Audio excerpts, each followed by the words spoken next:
Olá pessoal, tudo bem? Aqui quem fala é o professor Pedro Souza e no vídeo de hoje vamos começar o estudo dos dispositivos lógicos programáveis e das linguagens de descrição de hardware.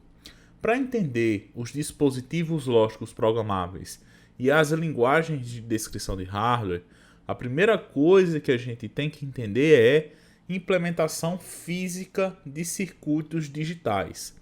Ou seja, como sair de um projeto que a gente elabora no papel, lá na disciplina de circuitos digitais, para uma implementação real, uma implementação física, uma implementação em que o usuário possa utilizar o seu sistema. Então nós estamos acostumados a falar de projeto de circuito digital como a obtenção de expressões lógicas e de diagramas de circuito lógico que correspondem a um certo comportamento. Por exemplo, vamos supor que você queira projetar um circuito digital que controle um determinado ar-condicionado. No final do projeto, até o momento, nós obtemos uma expressão lógica e um diagrama de circuito lógico que corresponde ao controle daquele ar-condicionado.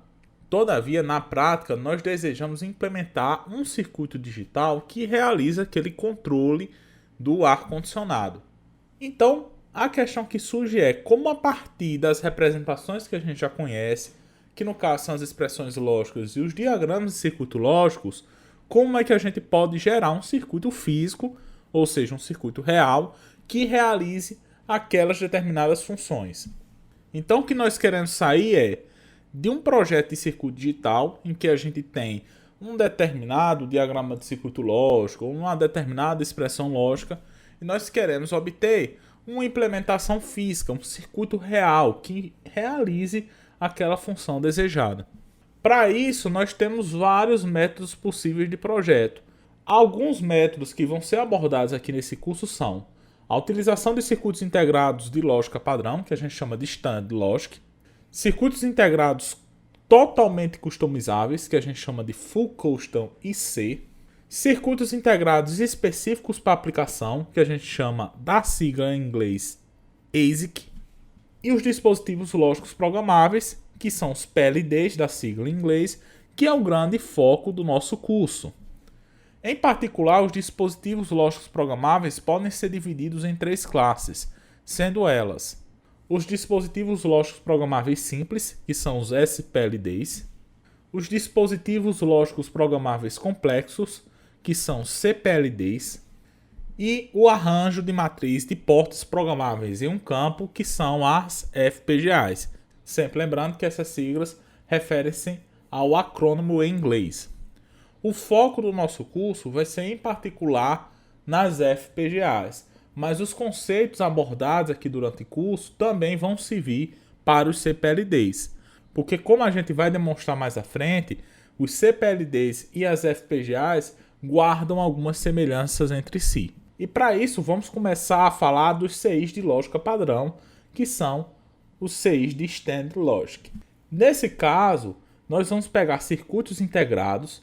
O que é um circuito integrado? É quando você encapsula várias funcionalidades, vários transistores, várias portas lógicas em um único encapsulamento.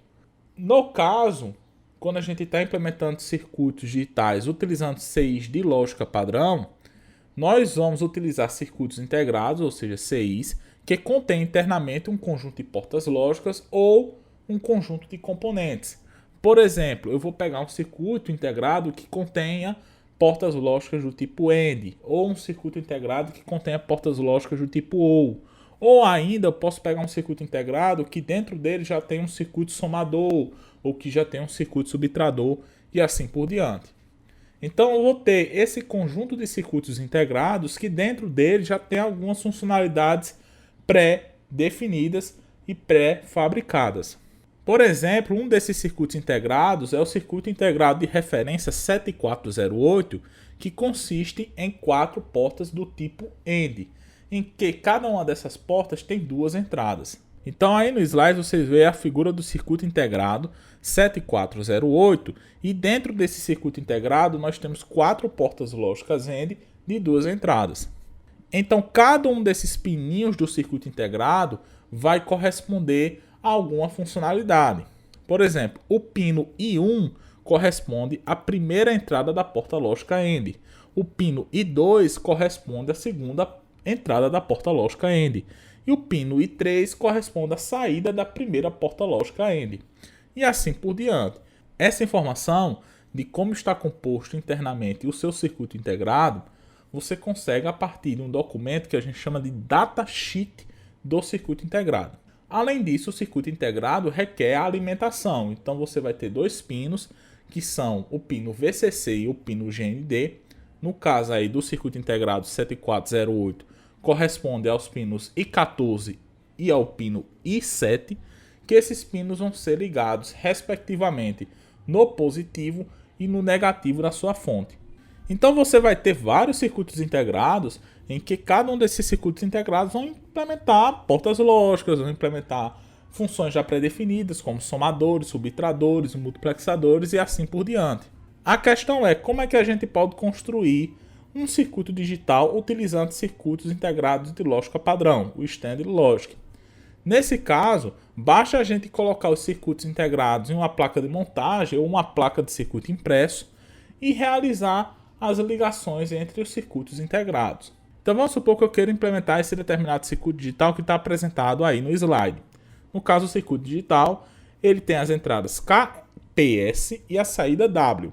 Dentro lá do meu circuito integrado, eu vou ter duas portas lógicas I e uma porta lógica inversora. Então eu vou procurar um circuito integrado que tenha portas lógicas I e outro circuito integrado que tenha portas lógicas inversora. Neste caso, a gente vai consultar os manuais dos fabricantes e vai descobrir que o circuito integrado correspondente às portas lógicas inversoras é o 74LS04 e o circuito integrado correspondente à porta lógica AND é o 74LS08.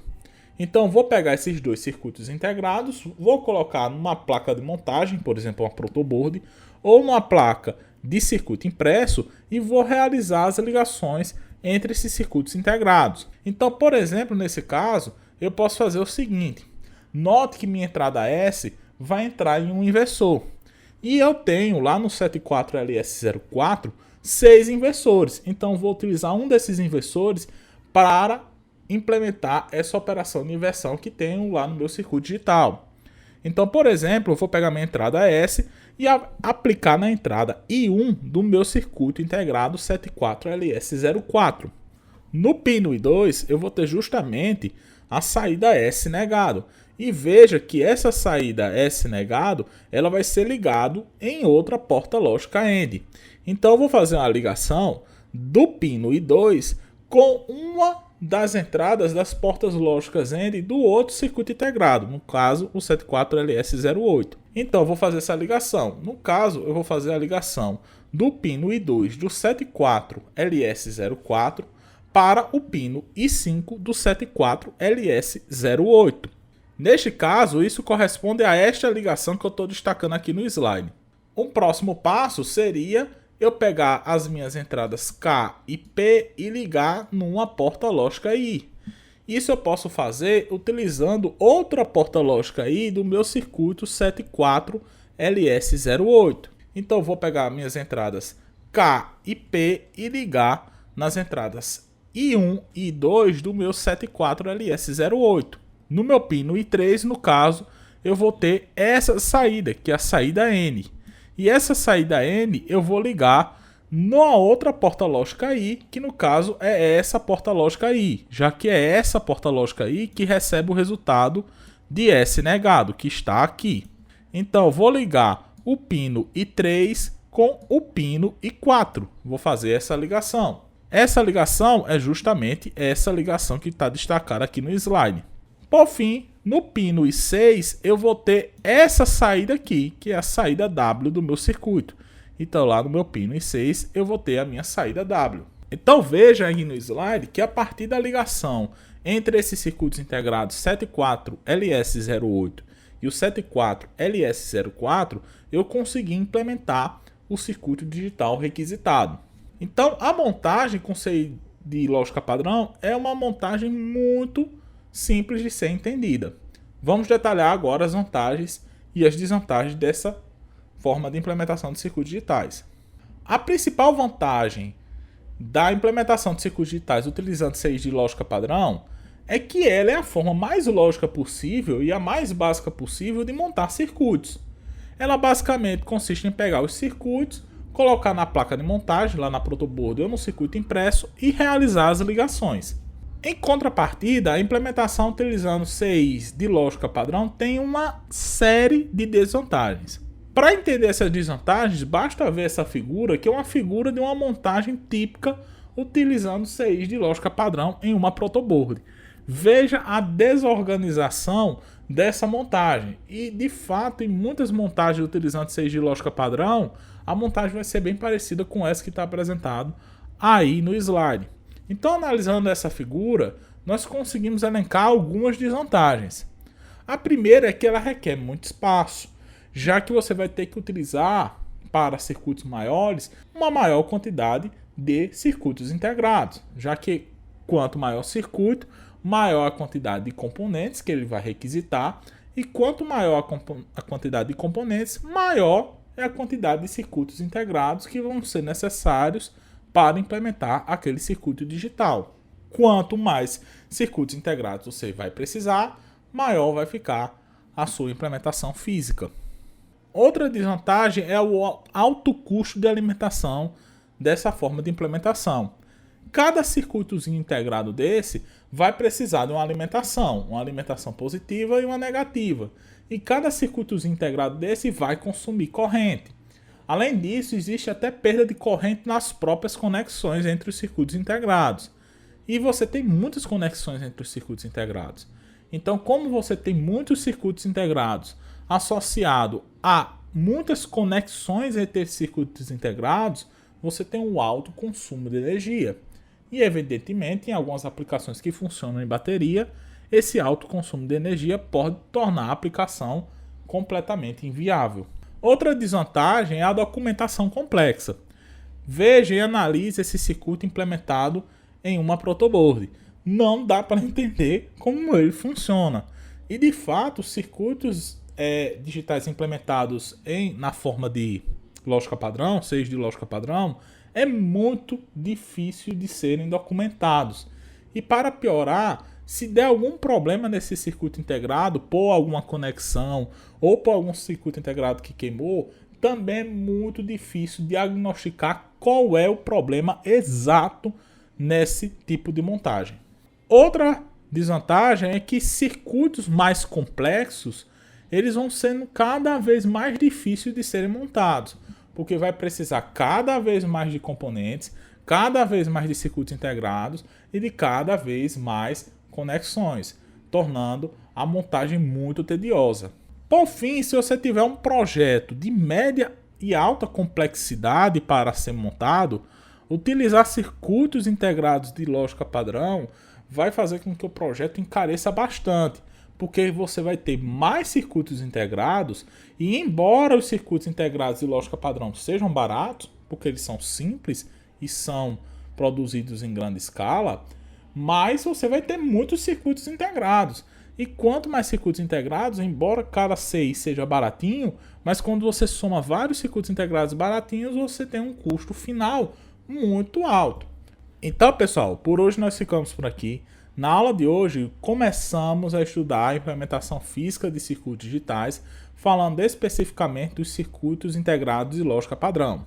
Na próxima aula, vamos estudar outra forma de implementação física de circuitos digitais, que são os circuitos integrados completamente customizáveis, ou o Full Custom IC.